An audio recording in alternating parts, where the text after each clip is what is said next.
Budget కేటాయింపులో సరైన న్యాయం జరగట్లేదని తెలంగాణ మత్స్య పారిశ్రామిక సహకార సంఘం అధ్యక్షులు అన్నారు.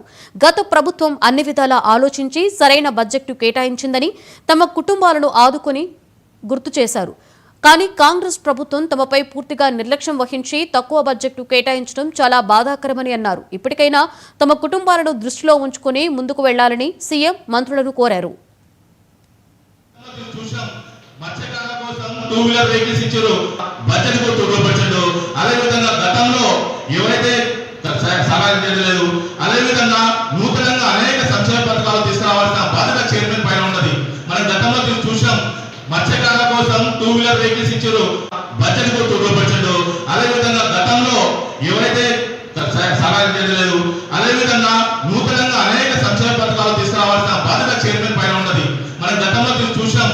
మత్స్యకారుల కోసం 2 వీలర్ వెహికల్స్ ఇచ్చారు. బడ్జెట్ కు తోడ్పడలేదు. అదే విధంగా గతంలో ఎవరైతే సహాయం చేయలేదు, అదే విధంగా నూతనంగా అనేక సంక్షేమ మత్స్యరంగం పట్ల మాకు అనేక నష్టాలు జరిగాయి.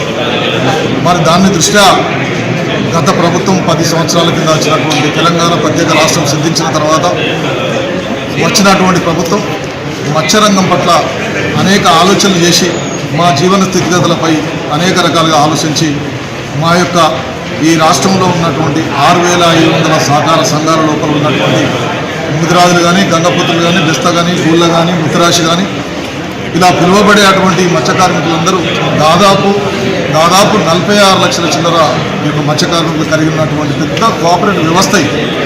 ఈ వ్యవస్థకు సంబంధించిన విషయంలో గతంలో మరి దాదాపు 1000 కోట్లు మా యొక్క ఈ సంక్షేమానికి కేటాయించి ఈ భారతదేశంలో ఎక్కడ లేని విధంగా మరి రాష్ట్రంలో ఈ యొక్క ఉచిత చేపపిల్లల పంపిణీ అనేటువంటి సంక్షేమ పథకాన్ని తీసుకొచ్చి ఈ 46 లక్షల మత్స్య కార్మికులను ఆదుకున్నటువంటి ప్రభుత్వం ఆనాటి ప్రభుత్వం. ఈ మత్స్యరంగం పట్ల మాకు అనేక నష్టాలు జరిగాయి.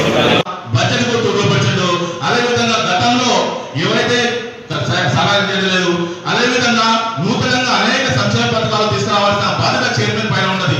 మనం గతంలో చూసాం. మత్స్యకారుల కోసం